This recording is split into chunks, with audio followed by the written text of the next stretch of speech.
Bit of a mishmash video today. I've got two subjects I'd like to discuss, so I just thought rather than upload two separate videos, we'll bung them all into one and we can all get on with our weekend. Hopefully you don't mind. One of the things I want to discuss is Said Benrahma. He's fallen from grace without sort of being too sensationalistic. Maybe he's gone from hero to zero without wanting to put too big a sort of clickbaity headline on it, really. He has fallen out of favour. He was one of the two most prominent heroes in Prague when West Ham lifted the Conference League trophy. Him and Jarrod Bowen scored the goals, and now I'm starting to look at it and wondering where he can find his way back into the team. It doesn't look great for him, and it did not look good when he came on as, I think it was an 80th minute substitute against Freiburg. Looked disinterested, looked unmotivated, looked unsharp, looked like lacked match sharpness. Anyway, the other thing I want to discuss is James Ward Prowse, maybe a bit of Jarrod Bowen. Reason being is they've both for different reasons, have both been associated with the England squad that's been released by Gareth Southgate a couple of days ago. And I'm not going to get a chance to speak about it before England start playing their games, because obviously we've got the Newcastle game to deal with.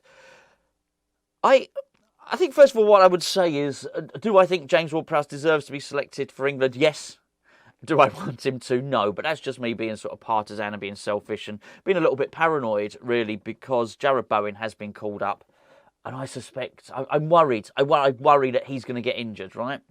Whilst I'm interested, I'm more likely to watch England play, actually, if there's a West Ham player in there. And if Jarrod Bowen gets selected by Southgate, I'm more likely to watch the game, and I'll watch it with real interest with my claret and blue spectacles on. I don't have any claret and blue spectacles, by the way, but if I did, I would have them on to watch that game.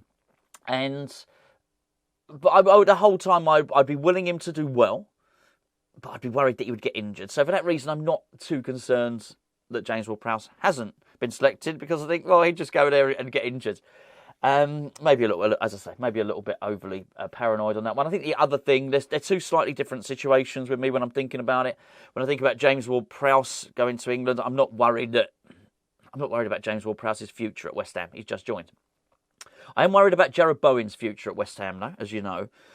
And I'm sort of hopeful maybe that being selected for England might make him more likely to sign a contract at West Ham. Maybe, just maybe, he wasn't signing because he was thinking, I can't achieve my ambitions here.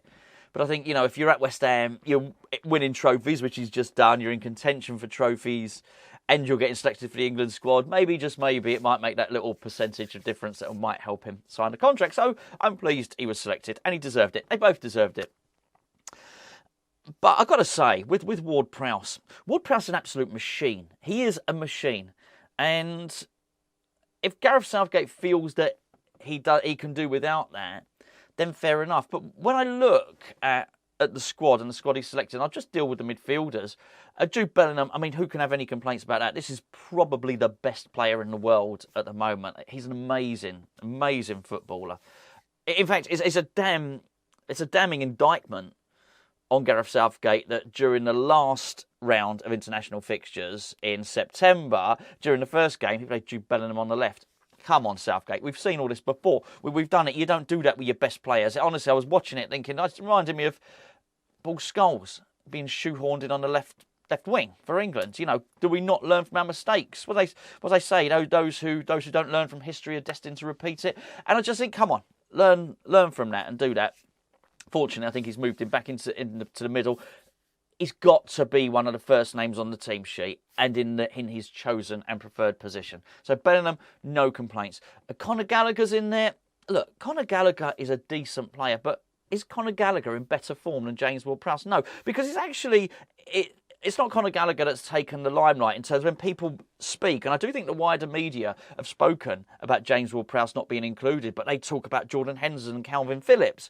Good examples. But there's another one, which is Conor Gallagher. I don't blame Conor Gallagher for being in there. I don't blame Southgate for selecting, but it's hard to say Conor Gallagher has been better this season than James Ward Prowse. He hasn't, has he? And that's not me being completely blinded and having those claret and blue spectacles on again. I wouldn't for a moment suggest that Bellingham is, that Ward Prowse has been better than Bellingham. No, but come on. You've got to pick on form, really. And for Jordan Henderson and Calvin Phillips to be in there is terrible. Just maybe, I might understand Calvin Phillips because he is a specialist. He's probably the only one that can cover for Declan Rice there. So, okay. And he is at a big club. But how is his match sharpness going to be up there? I just don't know.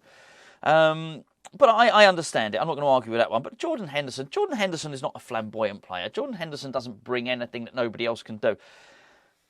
I look at James Ward Prowse and I think he's a steady Eddie. I think he's pretty damn good at a number of things and bloody exceptional at one. I just think Jordan Henderson is pretty adept at a number of things, and I don't think he's exceptional at any, so I just don't get it. Look, he's got leadership qualities, he absolutely does, but who's to say James Ward Prowse doesn't? He was captain at Southampton, right? And I think it's odd, and I do feel bad for him. I really do. I do. And I wouldn't be at all surprised if he goes out and gives Southgate the proverbial bloody nose by proving him wrong when we play Newcastle tomorrow. But hey, I'm just saying I just think it's a little bit of a weird one. But what can you do? Nothing you can do about it. I feel a bit bad for James Ward Prowse, who is a machine. He is an absolute machine.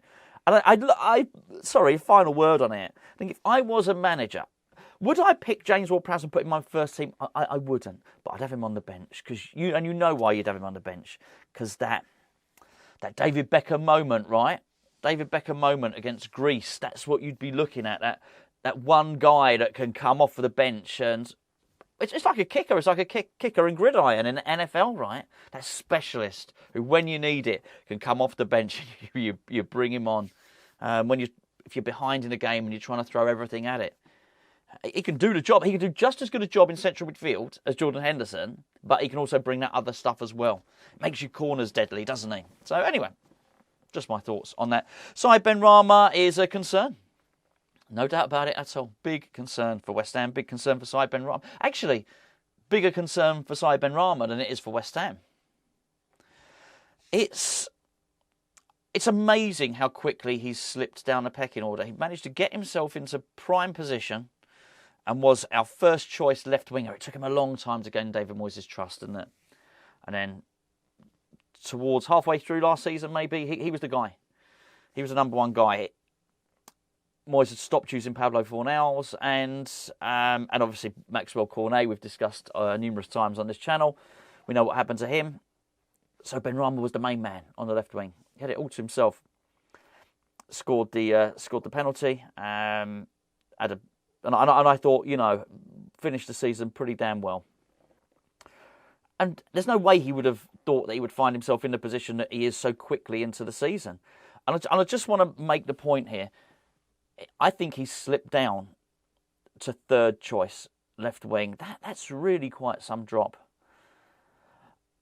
I think you can have not too many arguments if you're Benrahma when you see... So basically, Benrahma started the season on the left wing. He was average at best. We do have player ratings over on Patreon. We've got our little books here that we do have little player ratings video. First couple of games, he was average. Probably allowed David Moyes to try a little bit of something different, and so he put Lucas Paquetá over on the left. It worked. And I think the moment it worked, probably even Saïd Benrahma would probably looked at that and thought, I'm in trouble here, because Paquetá was so good on that left-hand side. He's one of those players, isn't he? I'm talking about Paquetá here, the best left-sided midfielder we have and the best attacking midfielder we have. So whichever one he plays in, he excels. You see highlight reel stuff, don't you? Played more central against Freiburg. You saw highlight reel stuff there. But I think the big telling thing that happened in the Europa League was the starting lineup. Was because David Moyes had dropped Thomas Souček, or rested, let's say, Thomas Souček, he reverted back to playing Lucas Paquetá in that central position. So you would immediately think, who's going to come in on the left wing? Benrahma. It wasn't. It was Pablo Fornals, and I've got to say, Pablo Fornals is a shadow of his former self. I'm not going to give all the mitigation for it. I've done it all before. I don't blame Fornals for the situation he's in. But once we've moved past all of that, I'm not going to waste even more of your time by describing something I've described 10 times previously. Once you accept that that's the situation he's in, you have to accept that's the situation he's in, irrespective of what the excuses are. Pablo Fornals has been crap this season. Awful. So for Said Benrahma to not even be selected on the left wing as second choice is really bad for him. He's basically, based on that, he's third choice on the left wing. And that's a fall from grace, right? That is, as I said, I didn't want to make a sensationalistic soundbite. That is hero to zero. I just wonder what the future holds for him. Hard to see him getting back into the team anytime soon. I'm looking forward, maybe Olympiacos, maybe. And if that is his last chance, and when I say his last chance, I don't mean at West Ham, and I'm talking about a timeline here, bearing in mind he's going away for the African Cup of Nations. If that's his last chance, and that's just me speculating, because I don't think he starts against Aston Villa. And if you look at the fixtures, you'll see what I mean here. If he doesn't excel, if he doesn't start and then have a brilliant game, and he has another 4, 5 or 6 out of 10, probably giving you a little insight into what our player ratings have been, then I think he's screwed. At West Ham, I really do. I think he's in a position whereby he's going to struggle to get back into the team with any sort of regularity and find any form before Christmas time. And then he's going to find himself off to the African Cup of Nations.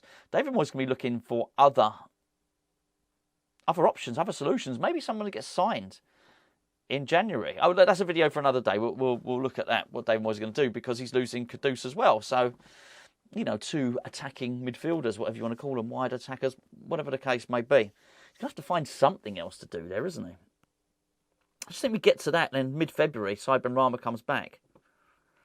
You may well find he's been pretty inactive and not really featured as a prominent West Ham player. Forget first choice, but I mean a prominent West Ham player. You may well find that he hasn't featured too much between September and February. And if that's the case, he's done, really, at West Ham. I can't see him staying. I think it's a massive shame. I'm not sat here calling for him to be included in the first team. I think it's very hard for him to work his way into a team that have started the season, you know, pretty damn well. But he's got to grab his chance off the bench. He can't do what happened. He can't be like it was against Freiburg or any of the other games where he's come off the bench, any of the recent games. He's got to grab the game by the scruff of the neck. He's got to score a goal. He's got to be lethal. And I understand he got the assist against Lincoln, but that was an assist against Lincoln. It's in terms of prominence in David Moyes' mind, it's not going to rank too highly, is it? So there you go. Anyway, just my thoughts today. James Ward Prowse, Jarrod Bowen, Said Benrahma. Enjoy your weekend. I'll catch up with you tomorrow because, well, West Ham are playing Newcastle at London Stadium.